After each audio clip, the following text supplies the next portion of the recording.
on se prenait la tête. Toutes ces petites frustrations qui pouvaient se créer, et à la fin, c'est là où on s'embrouillait. À un moment, je voulais même plus qu'on m'approche. Souvent, c'est l'homme qui fait rien, qui est en mode ouais, tu me dégoûtes et tout, mais lui ne va pas t'aider pour faire des choses. Il n'y a jamais un moment où je me dis ouais, on va se retrouver dans une situation où je vais mettre une fessée à mon enfant. Enfin, en fait, les gens, vous êtes trop dans l'extrême, en fait.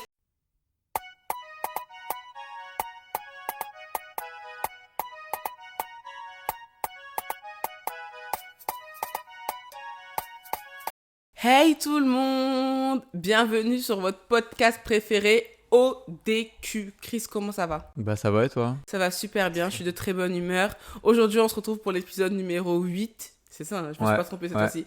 L'épisode numéro 8 de votre podcast, ça va super vite. Là, je sais pas si vous avez remarqué, mais depuis les 2 épisodes précédents, on fait toutes les 2 semaines. Ouais, bah oui. Voilà, maintenant le rythme, ce sera toutes les 2 semaines et pas toutes les semaines pour vous laisser le temps de savourer, laisser le temps aussi, la distance pour qu'on se manque. Et nous laisser le temps aussi Et nous de laisser le le faire. temps aussi de filmer parce que voilà, c'est pas facile. Je tenais à le dire en début de vidéo. Pour ceux qui n'auraient pas suivi, parce que c'est vrai que je ne vous ai pas trop mis au courant, votre Go relance son entreprise. Voilà, Ozoa Beauty, tout collé. D'ailleurs, le site est déjà ouvert depuis 3 jours au moment où vous regardez cette vidéo-là. Je vends des wigs magnifiques. D'ailleurs, celle-ci, c'est la Léonie que j'ai bouclée. Très très belle, il y a plein de modèles. Je vends aussi des fossiles et des glosses que je porte aussi ici. Je suis très très belle. J'essaierai de zoomer un peu plus pour que vous puissiez voir. Pour ceux qui nous regardent sur YouTube, parce que je sais qu'il y en a qui nous regardent, qui nous écoutent. Sur YouTube. Ouais, genre quand ils sont en Les trucs voiture, en fond, ils là. mettent YouTube. Vraiment, faut vraiment qu'on se mette sur Spotify. Dites-nous si vous êtes vraiment pressés qu'on se mette sur les plateformes d'écoute et on va se mettre dessus parce que c'est vrai que c'est beaucoup plus pratique pour les gens quand ils se déplacent, Bah, moi, même dans les j'écoute transports comme ça, hein. et tout, c'est beaucoup mieux et on a acheté des micros spécialement pour ça en plus. Donc je reviens sur le site. Alors, le site, je vais vous le mettre en barre d'infos. C'est www.ozoabeautytoutcollé.fr. Et voilà, franchement, c'est des bons prix, de la bonne qualité, 100% Virgin Raw Air. Et j'espère qu'au moment où vous regardez ça, il y a encore du stock. Parce que là, au moment où nous, on filme, les filles, elles sont à fond. Elles attendent que l'ouverture du site. N'hésitez pas à aller voir. Et si vous venez du podcast ODQ, on va vous mettre un petit code promo. Ouais, Ça va ODQ, être quelque chose. ODQ. Tapez Team ODQ et je vous offre une petite réduction, on va dire moins 10 € sur votre commande, c'est pas mal. C'est la fin de ma publicité, merci à moi-même. Sponsorisé par moi-même. Sponsorisé par moi-même. Et aujourd'hui, comme je vous disais, on est là pour la suite du précédent épisode que vous avez beaucoup apprécié, où on a parlé de la grossesse. Et là, on va parler de l'après. Alors, le baby clash, gérer les hormones, nous, comment on s'est mis d'accord par rapport à l'éducation de notre bébé Aaron. Et voilà, on va parler de tout ça, les difficultés qu'on a pu rencontrer. Et je trouve que c'est très important de parler de ça pour vous montrer que sur les réseaux sociaux, tout n'est pas rose. C'est pas que des couples parfaits, des familles parfaites. Les enfants, ils font leur nuit à partir du 2e jour. La femme, elle retrouve un corps exceptionnel au bout de 24 heures. Enfin non, c'est pas comme ça la vraie vie. Genre en mode le couple, il est trop bien. Non. Nous, on va parler des vraies choses ici sur ODQ. J'espère que vous êtes bien installés. Mettez déjà notre like parce que c'est très important. On vous le dit jamais assez. Abonnez-vous. Si vous regardez les vidéos sans cesse, vous revenez parce que je vous vois. Hein. Ceux qui reviennent mais qui s'abonnent pas. Moi, je voudrais qu'on commence par le baby clash. Déjà, il faut savoir ce que c'est que le baby clash. Baby, toi, tu sais ce que c'est ? Non. Alors, le baby clash... J'ai jamais entendu. T'as jamais entendu ce mot ? Non, je connais le baby blues. Ouais, baby blues, ouais. C'est lorsque le couple, après avoir enfanté, traverse une période de crise due à ce changement. On passe on est plus deux, on est 3 maintenant, et ça déstabilise le couple, et c'est un moment où ça va plus en fait au sein du couple, dû à la naissance du petit ou de la petite, et qui déstabilise complètement l'équilibre que nous on avait créé avant dans notre petite bulle à 2, tu vois. Et il y a beaucoup de facteurs qui engendrent ça. Comme toi, tu as parlé de baby blues, effectivement, vous savez, il y a la chute d'hormones que les femmes connaissent après avoir accouché. Et il y en a certaines qui connaissent ce baby blues-là. Il faut savoir que ça n'arrive pas forcément directement après l'accouchement, ça peut arriver quelques semaines, voire quelques mois après. Et c'est beaucoup de changements, en fait, que la femme doit assimiler. Et c'est aussi un des facteurs du baby clash. Du coup, bébé, toi, est-ce que... Maintenant que je t'ai expliqué ce que c'est qu'un baby clash, est-ce que toi, tu l'as perçu dans notre couple, tu l'as ressenti ? Ouais, moi je voulais déjà commencer par un truc parce que avant le baby clash, t'as aussi ta perception de toi-même vis-à-vis de l'enfant. Et je sais que moi au début, bah au tout début, les premiers jours, t'as ton petit cocon, genre bah du coup genre on travaille pas, t'es là, t'as ton petit congé, donc au début ça va, et puis après il faut gérer et la vie pro, et la vie perso, et la vie de couple, et bah, gérer ton enfant.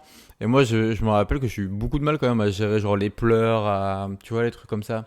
Genre j'étais vite bah, en fait, je me sentais pas dépassé parce que j'arrivais à faire mon job, mais j'avais l'impression de devoir toujours faire plus. J'avais beaucoup de mal à gérer tu vois, les pleurs, les petites crises que Aaron pouvait nous faire et tout, parce que je me disais, en fait, c'est peut-être pas assez bien ce qu'on Tu te peut remets en faire ou des question trucs comme ça. toi-même. Et du coup, j'avais aussi beaucoup de mal bah, à le laisser pleurer, à l'entendre pleurer, en me disant, bah, c'est qu'il y a un truc qui va pas ou des trucs comme ça. Donc, je sais qu'on a eu pas mal de moments où bah, on a pu discuter de ça, et c'est vrai que bah, toi en tant que personne, tu dois déjà gérer un peu bah, tous ces flux-là, tu vois, toutes tes vies différentes que tu peux avoir. Et en même temps, bah, tu as quand même un nouveau. Un être à gérer, ouais, Bah ouais, mais ouais. t'as un nouveau. T'as une vie de famille qui commence en fait. Donc t'as plein de nouvelles choses que tu découvres, que tu essayes d'apprendre sur le tas et tout. Donc c'est pas facile. Donc même en tant que personne, bah, pouvoir se gérer son enfant, gérer sa vie pro, c'est pas facile.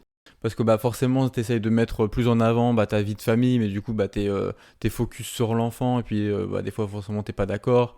Donc tu mets ta vie de couple aussi un peu en rentrée. Et donc, moi, ce que je voulais dire, c'est que, ouais, déjà, effectivement, il y a le fait de. De ton côté, t'avais, genre, les pleurs et tout, t'avais du mal à dealer avec ça. Et du coup, je pense qu'il y a aussi le stress, parce que, comme t'as dit, t'as peur de mal faire, tu sais pas ce que tu dois faire exactement. Je pense qu'au début, t'avais un peu un manque de confiance en ce que tu faisais Ouais. par rapport aux petits. Et c'est ça qui Ouais. emmène des frustrations et en même temps des embrouilles, etc. Parce que nous-mêmes, on sait même pas ce qu'on fait en gros. Donc, tu vois ce que je veux dire? Genre, toi-même, t'es là, tu remets en doute un peu, enfin, remets en question un peu ce que tu fais. Donc, du coup, tu sais pas si t'agis bien, si t'agis mal. Il y a un peu de stress, vu que c'est nouveau aussi, il y a un peu d'angoisse. En fait, on veut tellement, je pense qu'on veut tellement donner le meilleur de nous-mêmes, être les meilleurs parents du monde, qu'à ce moment-là, vu qu'on est en apprentissage, on s'autorisait pas ce recul nécessaire de se dire on a le droit à l'erreur, bon bah c'est pas grave. Mais je Enfin, pense que t'arrives même pas à avoir le recul sur le moment. Genre là, du coup, on est en mars 22, je venais de commencer, bah, on l'a parlé dans le précédent épisode, tu vois. Je venais de commencer à travailler en janvier, on a déménagé en février, on a eu Aaron en mars. On a eu la chance que quand même ta mère, elle soit là, je sais pas, elle est restée combien de temps Ouais, 3 mois, mais après l'année, elle est partie, il avait 2 mois. Vu qu'elle est venue un mois avant, ouais. Donc on a eu quand même la chance d'avoir cette aide-là et tout. Mais c'est clair que devoir gérer tout ça, et du coup, bah, je pense que tu n'as même pas le temps de prendre le recul, parce que regarde, moi, je faisais les allers-retours Lille-Paris pour un nouveau job 3 fois par semaine. Du coup, bah, quand j'étais là, je voulais faire le maximum. Plus il y a tes nuits où c'est un peu compliqué. Il y a le fait de devoir gérer toi-même un peu cette pression que tu as vis-à-vis bah, de l'arrivée de l'enfant. Moi, c'était beaucoup les pleurs, les trucs comme ça, où je me sentais pas vite dépassé, mais j'avais du mal à gérer un peu ces moments d'angoisse, tu vois. Et du coup, ça faisait que pendant cette période-là, t'arrives pas à avoir de recul nécessaire sur ta vie de couple, sur autre chose que tout ça, parce qu'il y a tout qui s'emmagasine et t'as tout en même temps en fait. Donc c'est difficile de gérer, de prendre le recul en disant ok, on va se focus sur ça, on va en parler, parce qu'on finalement tu gardes un peu ça en toi aussi, tu vois. ouais, ouais. Donc c'est hyper compliqué à gérer en fait. Et c'est ça, en fait, je pense que tu n'en veux pas forcément. Bah, bon, ça dépend des couples, mais je pense que tu n'en veux pas forcément à l'autre lors du baby clash. Je pense que c'est le mélange de plein d'émotions et de plein de frustrations qui sont accumulées et que tu remets sur l'autre, tu vois, que tu renvoies sur l'autre. Après, on n'était pas là à s'arracher les cheveux toute la journée, mais c'est vrai que c'était tendu. Il y avait, en plus, il y a le manque de sommeil. Alors moi, je parlais pour ma part. Moi, il y avait le manque de sommeil. Vraiment, c'était pas facile. J'ai assumé les nuits parce que Chris, lui, il allait à Paris, c'était pas facile. Et puis lui, il avait du mal aussi avec les pleurs, etc. Et puis j'allaitais. Donc franchement, la nuit, il me servait à rien. Enfin, je vais pas lui dire reste éveillé juste pour rester éveillé, tu vois. Donc je faisais les nuits à l'époque. Et le problème, c'est que moi, je faisais les nuits. Mais après, ça m'énervait de faire les nuits.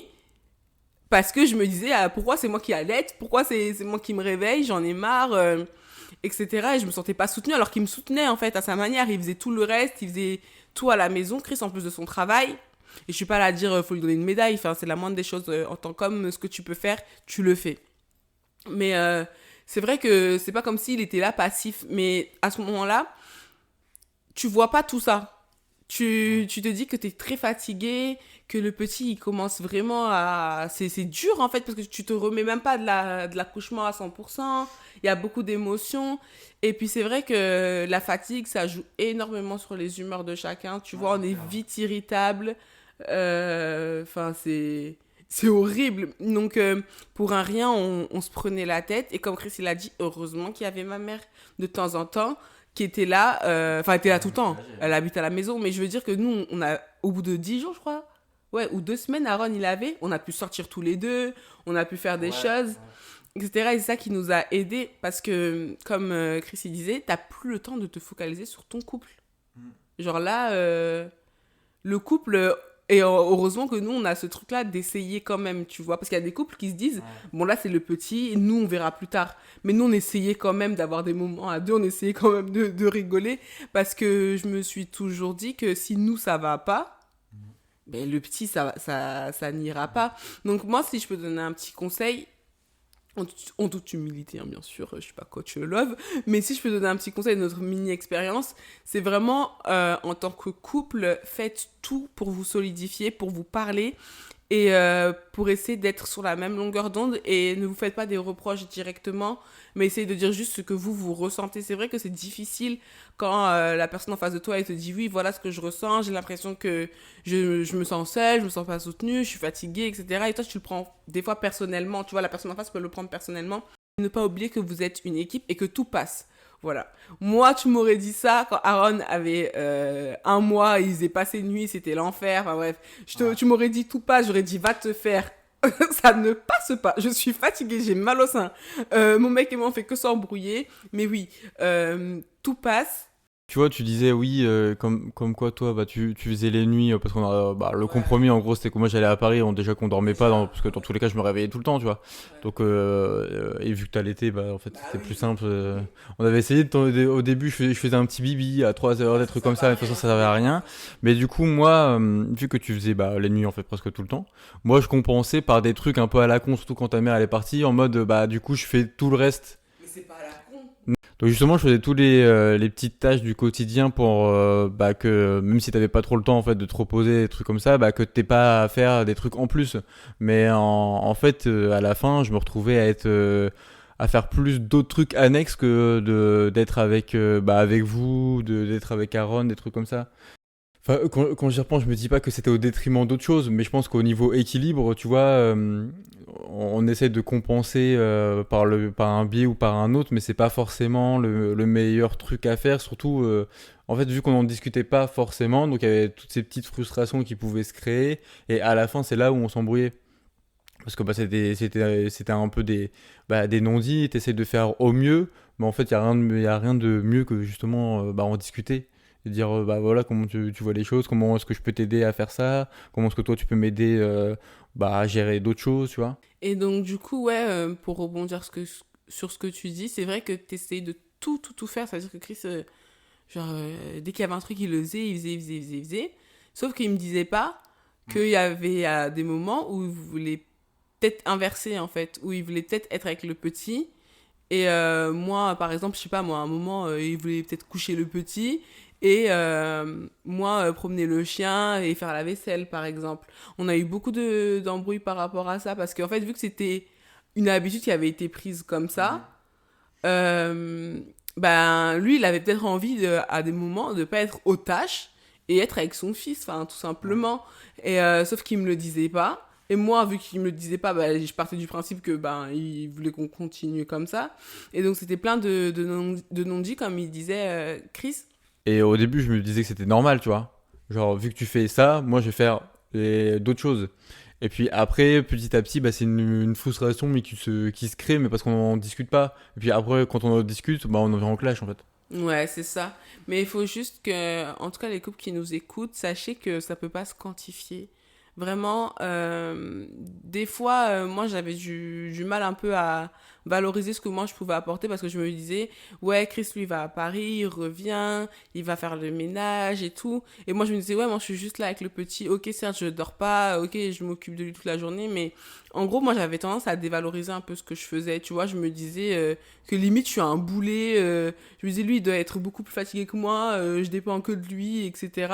Alors qu'en fait, les filles, c'est hyper dur.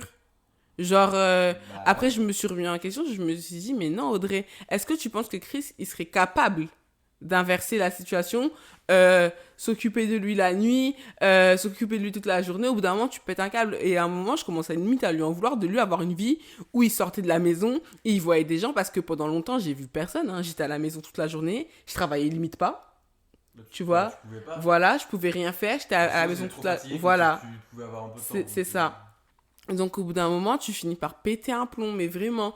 Mais avec le temps, comme on disait, sachez que ça va beaucoup mieux, les choses elles s'apaisent et il n'y a pas de livre, il n'y a pas d'école pour être parent.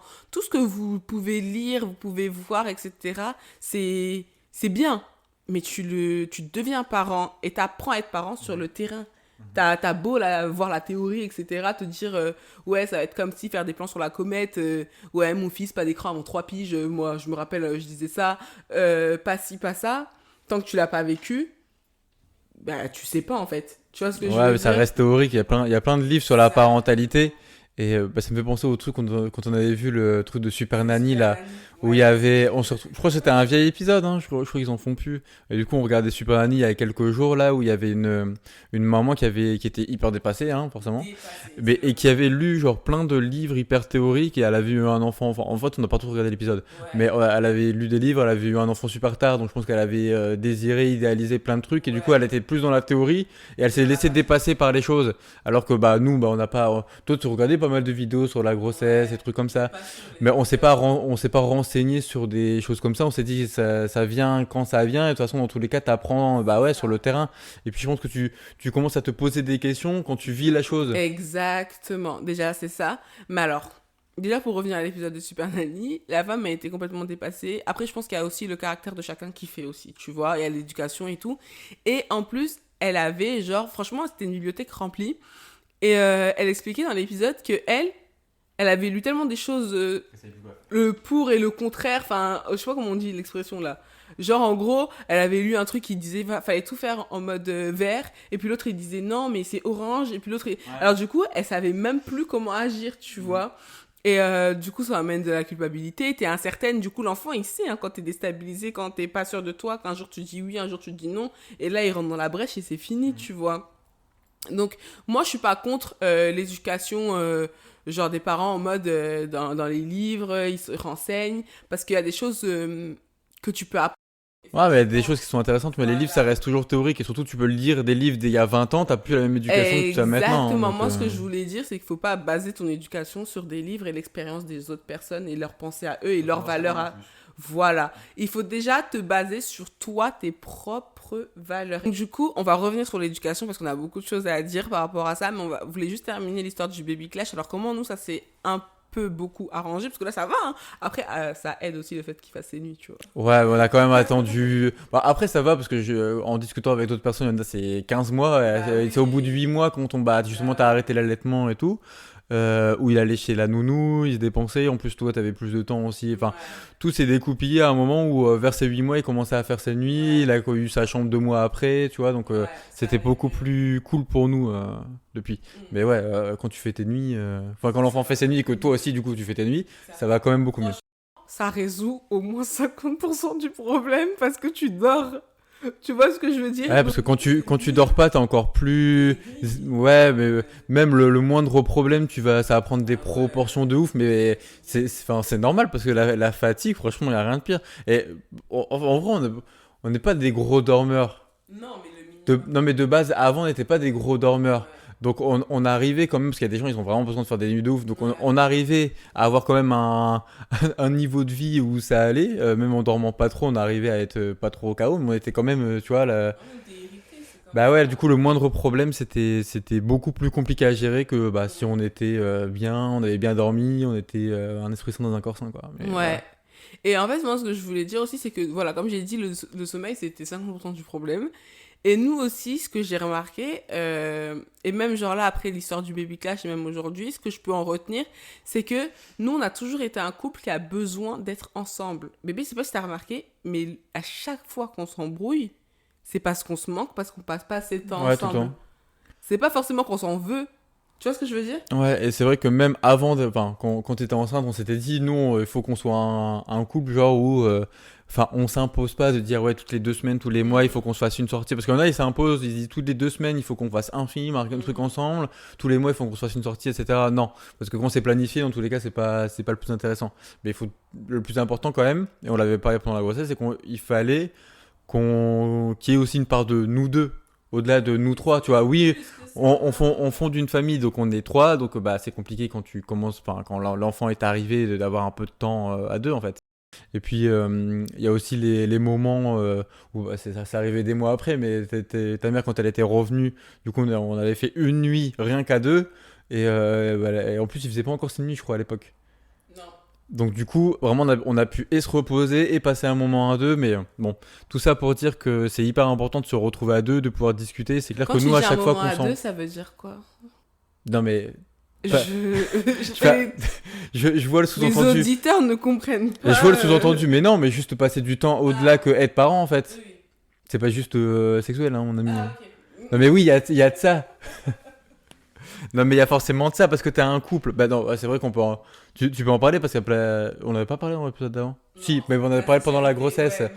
Mais parce que tu vois plein de reportages où genre l'homme il est dégoûté du corps de la femme après, Ah, du ça, coup, c'est du méchant. coup ils Hein. font... Non, mais bébé, ça, je trouve ça vraiment Ça me méchant. fait rire la façon dont tu Ah non, mais parles. ça, bébé, je te jure, je trouve ça vraiment méchant. T'as des hommes qui sont comme ça, et il y a des femmes aussi qui du coup, bah... Bien. Mais dire que nous-mêmes, les filles, on a du mal à reprendre confiance en nous. Et c'est ça. Notre corps, voilà ça que je voulais dire. Notre corps, il nous appartient plus pendant un moment. Parce que notre corps, il était pour l'enfant. Pendant la grossesse. Et quand t'allaites, le corps, tu le partages entre ton mari, quand t'as une vie sexuelle, et ton gosse, et toi-même, tu sais même pas où te positionner. Je l'ai dit dans une de mes vidéos, à un moment, je voulais même plus qu'on m'approche. Genre, à un moment, genre même quand Aaron ou toi, vous me faisiez des câlins, genre, j'avais l'impression ne me toucher plus, genre, j'avais l'impression de ne plus m'appartenir. Alors déjà, quand la femme doit faire ce travail sur elle-même, de réaccepter son corps, parce qu'il change ton corps quand tu deviens maman, tu vois, et de l'aimer comme il est, de faire ses efforts si elle veut pour pas revenir forcément comme avant, mais se sentir mieux dans son corps, et qu'en plus t'as ton mari, ton copain, ton chéri qui te fait sentir comme la dernière des poubelles, tu le dégoûtes, mais c'est encore plus difficile de se remettre d'un accouchement et d'avancer dans sa vie. Il y a des femmes qui perdent complètement confiance en elles. Donc franchement, les hommes qui écoutent ce podcast et qui sont là à ce moment précis, remettez-vous en question si vous avez été capable de montrer ne serait-ce qu'une once de dégoût à votre femme. Et même si c'est pas quelque chose que vous ressentez et que vous l'avez pas réfléchi, genre c'est... Comment dire, tu fais pas exprès en fait de la repousser, elle le voit et elle va jamais revenir vers toi. Et donc ça va être un cercle vicieux et ça va plus aller entre vous. Après moi je peux comprendre, son corps il est plus pareil, peut-être que t'es moins attiré, etc. Mais de là à lui faire ressentir qu'elle est dégoûtante, franchement il y a des mecs comme ça, regarde ton ventre, ça fait 6 mois que t'as accouché, regarde comment t'es dégueu, ou par exemple... elle vient d'accoucher, elle passe les journées avec le bébé, elle est pas forcément hyper fraîche, maquillée, coiffée. Tu vas lui dire, ah mais regarde comment t'es dégueulasse et tout. Franchement, moi, ça, c'est quelque chose, ça me tient à cœur. Ça me déchire le cœur quand j'entends des choses comme ça. Essayez de soutenir votre femme comme ça et je vous jure que même si vous le pensez pas, c'est pas grave, dites-nous qu'on est belle. Même si voilà, on est rainé, on est dégueulasse, on a de la bave et tout, on a le téton défoncé, là il y a du lait qui a coulé. Ah ma chérie, t'es mignonne, ah t'es belle. Et je te jure que rien que tu lui dis ça va lui donner envie même de se faire fraîche pour toi et ça va aller beaucoup mieux. Tu vois ce que je veux dire, Non, bébé? c'est clair. Parce que bah, quand t'es une femme et tu viens de d'accoucher, t'as plein de trucs à gérer. Et puis c'est clair que ton corps, je me rappelle, on avait parlé de trucs comme ça, mais bah, il t'appartient plus du tout parce que t'es là, t'allaites tout le temps, tu vois ton corps changer, tes seins, t'en peux plus. Donc c'est hyper compliqué. Et c'est ce qu'on revient à l'épisode précédent où on disait que bah, l'homme devait aussi accompagner un peu dans la grossesse. Et là, c'est même accompagner bah, parce que tu vois que ta femme, elle est totalement épuisée, elle a pas de temps pour elle, bah, elle va pas aller se préparer, se faire belle pour toi, faire des trucs pour toi. Mais si tu la mets en confiance, même si genre Tu tu ne penses pas forcément, c'est pas grave. ouais mais juste Pour faire monter le des petits dossier. compliments et essayer de comprendre la situation. En fait tu peux pas en demander trop parce que en plus il y a C'est beaucoup ça. souvent dans des schémas comme ça c'est souvent c'est l'homme qui fait rien, qui est en mode ouais tu me dégoûtes et tout, mais lui ne va pas t'aider pour faire des choses. Merci. En fait j'ai l'impression que c'est soit tu fais un peu tout et du coup bah t'arrives à être un homme qui est présent pour sa femme, Merci. qui est de lui donner du temps, etc. Soit t'es l'homme L'inverse. qui fait rien du tout et qui justement va en demander trop parce qu'il aura pas la perception des choses. Mais c'est ça, en fait, justement, c'est ceux qui ne font rien qui demandent beaucoup. Parce qu'un homme qui est là, qui t'accompagne, qui t'épaule, qui essaye de t'alléger la tâche, il n'a pas besoin de parler parce que toi-même, en tant que femme, tu as envie de faire, en fait. Toi-même, en tant que femme, tu as envie de faire plaisir à ton homme. Toi-même, en tant que femme, tu te sens valorisée. Donc, tu as envie de prendre soin de toi. Donc, l'homme qui est là, il n'aura pas besoin de dire ah, ma chérie, fais un effort, etc. Parce que toi-même, en tant que femme, tu as envie de le faire parce qu'il t'y pousse. Vous savez, je sais plus c'est quoi l'expression qui dit. Oui, voilà. Il y a une expression qui dit c'est l'homme qui emmène la femme à la soumission. Et effectivement, il y a une femme. Les femmes, on va se soumettre naturellement à un homme qui nous fait du bien. Mais t'as un homme qui me fait du sale, qui fait rien pour moi, j'aurais pas envie de me soumettre à toi, dans le sens où j'aurais pas envie de te faire plaisir, de t'obéir entre guillemets, j'aurais pas envie d'être souple avec toi, parce que tu me fais la misère. Essayez les gars d'être gentils, d'être aimants, d'offrir des choses à votre femme, de la câliner, de faire ce que vous avez à faire pour elle, et regardez comment elle va se comporter, elle sera plus aigrie. C'est un conseil. Mais ce qui est hyper important, c'est de se retrouver à deux en tant que couple et d'essayer, bah, tu l'oublies pas, hein, notre première sortie qu'on l'a fait sans Aaron, on disait mais ça va bien, tout. On n'envoyait pas de message à ta mère parce que bah, t'as pas envie d'être les parents chiants et t'essaies de profiter. Mais du coup, on était en train de parler aussi de notre vie de parents, mais c'est normal. Mais juste sortir de la maison et sortir un peu du train-train quotidien, essayer de discuter d'autres choses et être à deux autour d'un truc que tu pouvais faire avant en fait et que tu faisais pas trop depuis, bah, c'est hyper important de pouvoir se retrouver et discuter de tout et de rien et d'oublier un peu sa vie de parent en fait, c'est hyper important. Euh, c'est ça qui nous a aidé à aller beaucoup mieux et même à mieux gérer, appréhender les problèmes qu'on a pu avoir avec le petit. Voilà, par exemple, quand il faisait pas ses nuits, quand il y avait ci, quand il y avait ça.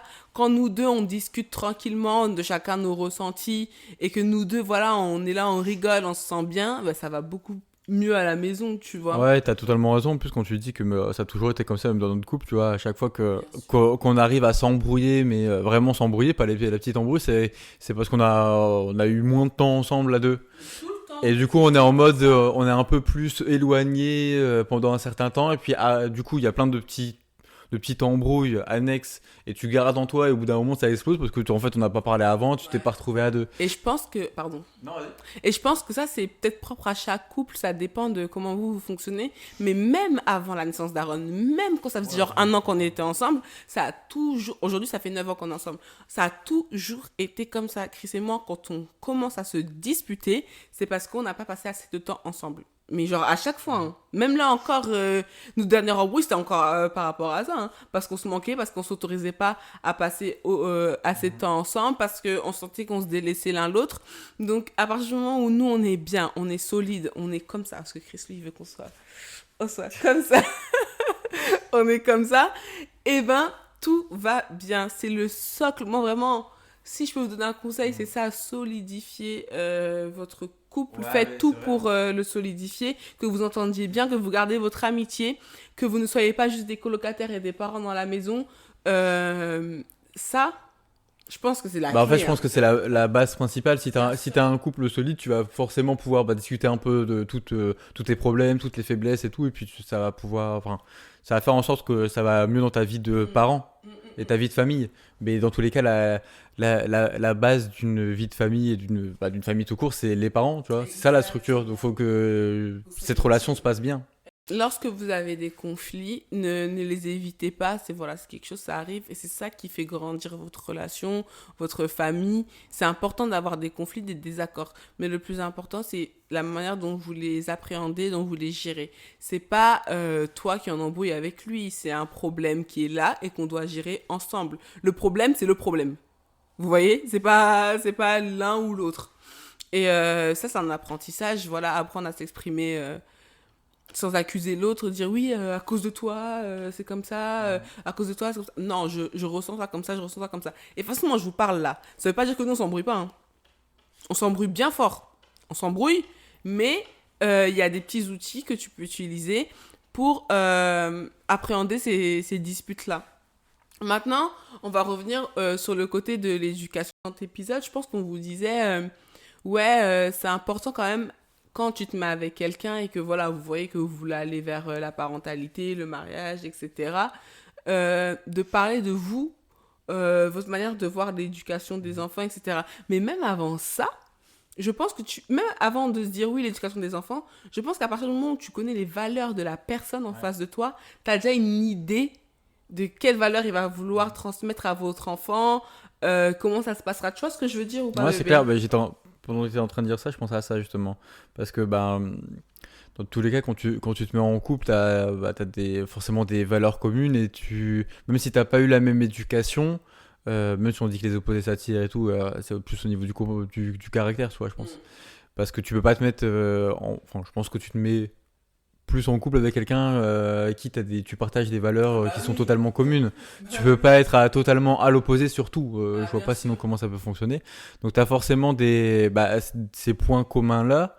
Et même si t'as pas eu la même éducation en grandissant, je pense que tous ces points communs font que tu as déjà en fait un avant-goût, même sans en avoir parlé, de comment tu comptes construire et avoir une vie de famille et avoir une relation avec ton enfant, l'éducation de ton enfant et tout. Je pense que même si t'en parles pas, tu peux te dire que ok, si je me suis mis en couple avec cette personne-là, ça fait longtemps qu'on est ensemble et tout, c'est parce qu'on partage ça. En gros, tu peux discuter, tu peux laisser une marge de manœuvre quand c'est des choses qui ne sont pas irréfutables pour toi. Tu vois, qui sont pas complètement contraires à ce que tu crois, à tes valeurs intrinsèques même, je dirais, qui font partie de toi. Mais il faut savoir, en fait, je pense qu'à partir de ce moment-là, il faut se connaître déjà avant d'envisager de faire un enfant avec quelqu'un, d'envisager de se mettre en couple avec quelqu'un. Non, mais Après, il y a des gens qui se mettent en couple au hasard, hein, bébé. Il y a des gens aussi qui se mettent en couple et très rapidement après, ils ont un enfant. Et c'est pas pourtant que ça se passe bien, mais des fois ça se passe mal quand même. Mais tu vois, t'as peut-être pas forcément le temps de te dire, ouais, on a des valeurs communes, un truc comme ça, tu vois. C'est ça aussi. Mais en tout cas, avant de vous mettre en couple, essayez au moins, Yaya, de voir si vous avez les mêmes valeurs. Parce que souvent, on va se mettre ensemble, ça va mal se passer, on a les enfants, etc. Tu dis, oui, mais le monsieur là, il est mauvais, je le reconnais pas. Quand il me draguait, il était comme ça. Mais quand vous draguez là, est-ce que vous avez parlé des vraies choses? Voilà, c'est ça aussi. En quoi tu crois? Est-ce que tu as la crainte de Dieu? Comment tu as grandi? Est-ce que, par exemple, regarde, des fois, vous pouvez regarder même la télé, hein, et tu te demandes, mais toi, tu aurais réagi comment à ça? En fait, c'est des petites questions, les filles, qu'on pose pour voir, en fait, ce qu'il y a dans l'esprit du gars. Parce que si tu l'as jamais mis en situation, si tu n'as jamais posé les questions, vous deux, vous êtes là, vous êtes ensemble, vous rigolez, vous regardez Netflix, on regarde Nouvelle École ensemble, puis on s'arrête là, on s'en va manger, c'est fini. Donc, c'est sûr qu'il ne faut pas t'étonner si demain vous êtes face à des situations que vous n'avez pas forcément appréhendées, qu'il ait des réactions, c'est pas des réactions, c'est pas qu'il a changé, c'est qu'il a toujours été comme ça. C'est juste que toi tu le savais pas. Parce que t'étais dans le fun avant. Problème. Donc c'est vrai que c'est très très important quand ça fait un moment, vous êtes ensemble, vous apprenez à vous connaître, ou même vous êtes en couple, en concubinage. Essayez vraiment de savoir si vous avez des valeurs, vos valeurs qui vous tiennent à cœur là. Si vous les avez en commun. Ça c'est la base. Si moi je crois en Dieu, voilà, pour moi c'est important de croire en Dieu, et que je suis avec une personne qui ne croit pas en Dieu, moi c'est un problème, et pour moi ça c'est quelque chose de non discutable. Donc toi et moi, mon ami, on se serre la main, serre-moi la main, voilà, bye.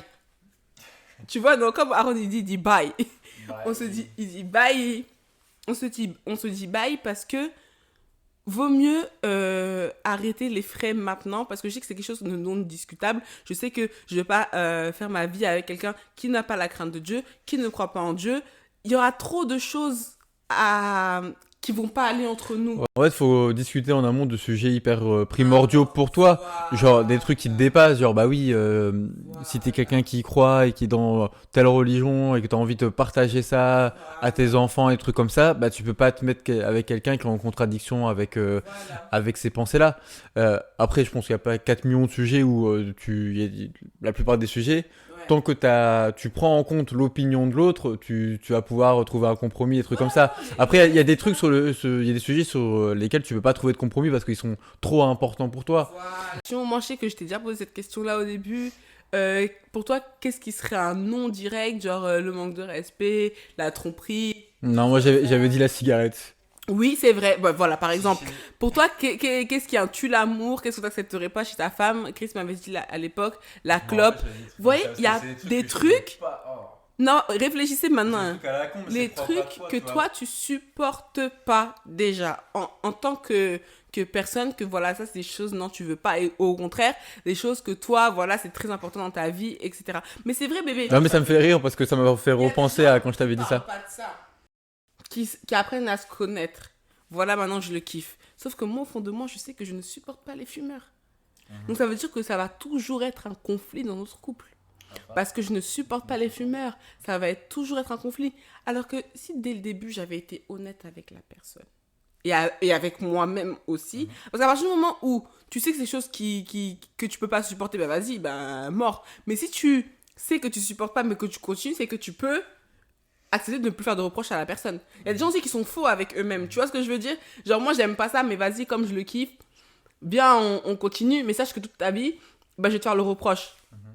Ça, je suis pas d'accord avec ça. Donc, soyez honnête. N'ayez pas peur juste de blesser la personne ou de perdre la personne. Vivez dans la vérité. Maintenant, en ce qui concerne l'éducation, comme on a dit, à partir du moment où tu as des grandes valeurs communes, il y a déjà le cadre qui est posé. Il n'y a plus beaucoup, voilà. Il n'y a plus beaucoup de questions à se poser. C'est sûr, tu ne vas pas faire un interrogatoire. Ok, si Aaron casse un verre, réponse A, je le frappe. Réponse B, je le mets au coin. Réponse C, je le félicite. Et on achète. Non, tu vois, c'est pas comme ça parce que on s'en sortirait pas. Mais tu as un cadre, tu as quelque chose qui vous anime, comment dire, qui montre la ligne à suivre. Ouais, entre guillemets. Et après, tu ajustes. Ouais. Après, il y a aussi des sujets qui évoluent avec la société. Hein. Où du coup, bah, même toi, ton opinion, elle peut changer. Il y a 9 ans, on discutait peut-être pas de choses. Ou même si on avait discuté de ce sujet, on n'avait pas forcément la même opinion que maintenant. Il y a plein de trucs sur lesquels bah, tu te dis, genre, rien que les trucs genre, sur la fessée, c'était interdit genre, il y a peut-être 5 ans. Du coup, la société, elle évolue. Donc toi, t'es censé évoluer avec. On dit oui, tu peux pas... Genre, on a mis une loi anti-fessée. Du coup, c'est interdit. Et il y a encore à l'école, il y avait, pas notre époque, mais l'époque de nos parents, tu vois, genre, il y avait les trucs de... Les maîtres, les maîtresses, genre, il y avait les coups de règle, les bonnets d'âne dans le coin et tout. Maintenant, on trouve que c'est une humiliation pour l'enfant, tu vois. Donc la société, elle évolue et toi, tu évolues avec. Donc il y a des trucs aussi, même il y a 5 ans, je suis sûr qu'on aurait pu en discuter il y a 5 ans, on n'aurait pas la même opinion que maintenant parce qu'on n'avait pas d'enfants, parce que la société elle évolue, et tu vois, il y a plein de faits qui font que bah, t'as pas la même opinion aussi à chaque fois. Ouais. Et par contre, moi, rien que sur ça, après, voilà, comme Chris a dit, c'est très bien, la société elle évolue, bien sûr, faut pas être des parents marginaux et élever votre gosse carrément au contraire des règles et des normes qui sont instaurées dans la société, bien sûr. Mais il faut avoir ses propres valeurs aussi. Voilà, moi, il faut pas déconner non plus. Je vais pas venir dire que mon fils n'aura jamais eu de fessée.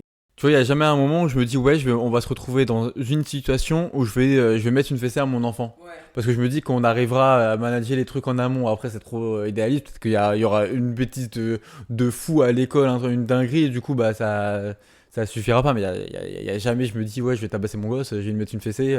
Voilà, tu vois, regarde, il y a une différence entre mettre une fessée, une petite tape sur les fesses ou sur les doigts.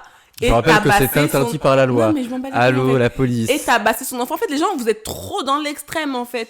Je peux finir ma phrase, pardon. On le caresse de manière assez forte pour qu'il comprenne ce qu'on a à dire. Oui. Donc tu vois où il y a jamais un monde où je me dis je vais mettre une fessée à mon gosse ou parce que je me dis il y aura d'autres moyens que d'en arriver là. Ça c'est le premier cheminement. Et après là bah, comme on l'a dit il y a mettons, dans tous les cas c'est interdit tu vois. Mais t'as eu plein de reportages de trucs où les gens ils disaient oh balèque hein, c'est chez moi je fais ce que je veux des trucs comme ça. Et il y a plein de trucs aussi éducation positive ou des trucs où tu dois plus engueuler l'enfant, tu dois le laisser vivre, des trucs comme ça. Et moi, ça me fait rire parce que des fois au boulot, j'entends des trucs comme ça et genre, tu vois mes collègues, elles ont genre une quarantaine d'années, elles ont plusieurs enfants et tout. Il y en a une, elle a trois garçons. Et des fois, c'est n'importe quoi.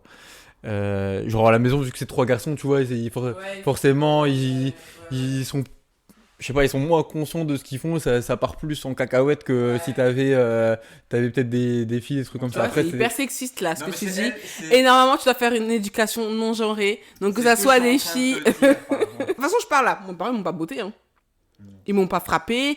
J'ai rien eu. Franchement, à tout casser, j'ai dû avoir des punitions, des petites tapes par-ci, des petites fessées. Et ça m'a pas traumatisé. Moi, pourquoi je suis d'accord, c'est ne pas battre les enfants. Déjà, je sais pas en quel. En fait, je sais pas quel droit tu as sur ton enfant pour le battre. Moi, je suis d'accord. Tu vas pas venir tabasser ton enfant parce qu'il a fait quelque chose. Et je veux pas. Qu'est-ce que ton enfant pourrait faire pour que tu le tabasses, pour que tu le battes? C'est pas ton. Attends, on n'a pas le même âge. Ressortir de bon dans un truc. Rien. Top.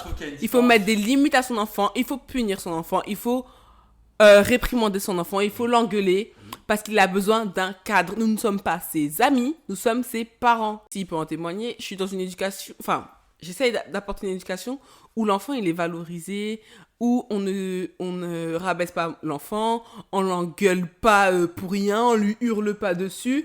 Je suis d'accord avec moi. Genre une fois que tu vas un peu hausser le ton, moi ça me... Ouf, tu vois, j'aime pas trop. Et je suis plutôt pour encourager l'enfant, lui dire souvent des mots positifs. Je lui dis à Chris tout le temps, ouais, dis à ton fils, je t'aime, dis qu'il est trop fort. Oui, bien sûr, mais t'as raison. Mais genre, je veux dire, c'est des conversations qu'on a, tu vois. Que je te dis, ouais, c'est trop important qu'il sache qu'il est fort, qu'il est intelligent, qu'il est aimé, qu'il est en sécurité. Moi, je dis toujours, mon fils, t'es en sécurité, je suis fière de toi, t'es intelligent, t'es incroyable. En fait, il faut qu'il sente qu'il est important, qu'il est aimé, qu'il est voulu, qu'il a sa place. Ça, c'est très, très important. L'éducation, c'est pas juste des réprimandes, des punitions, des choses comme ça. Mais c'est un équilibre, voilà. Il y en a qui voient ça comme un rapport de force entre C'est voilà, pas du tout. Pas du tout. C'est pas un rapport de force entre l'enfant et le parent. Non, on est là juste pour apporter un cadre à l'enfant. En fait, tout ce qu'on fait en tant que parent, normalement, ça doit être animé par la volonté que ton enfant, il soit bien, il soit heureux, il soit épanoui, il soit équilibré.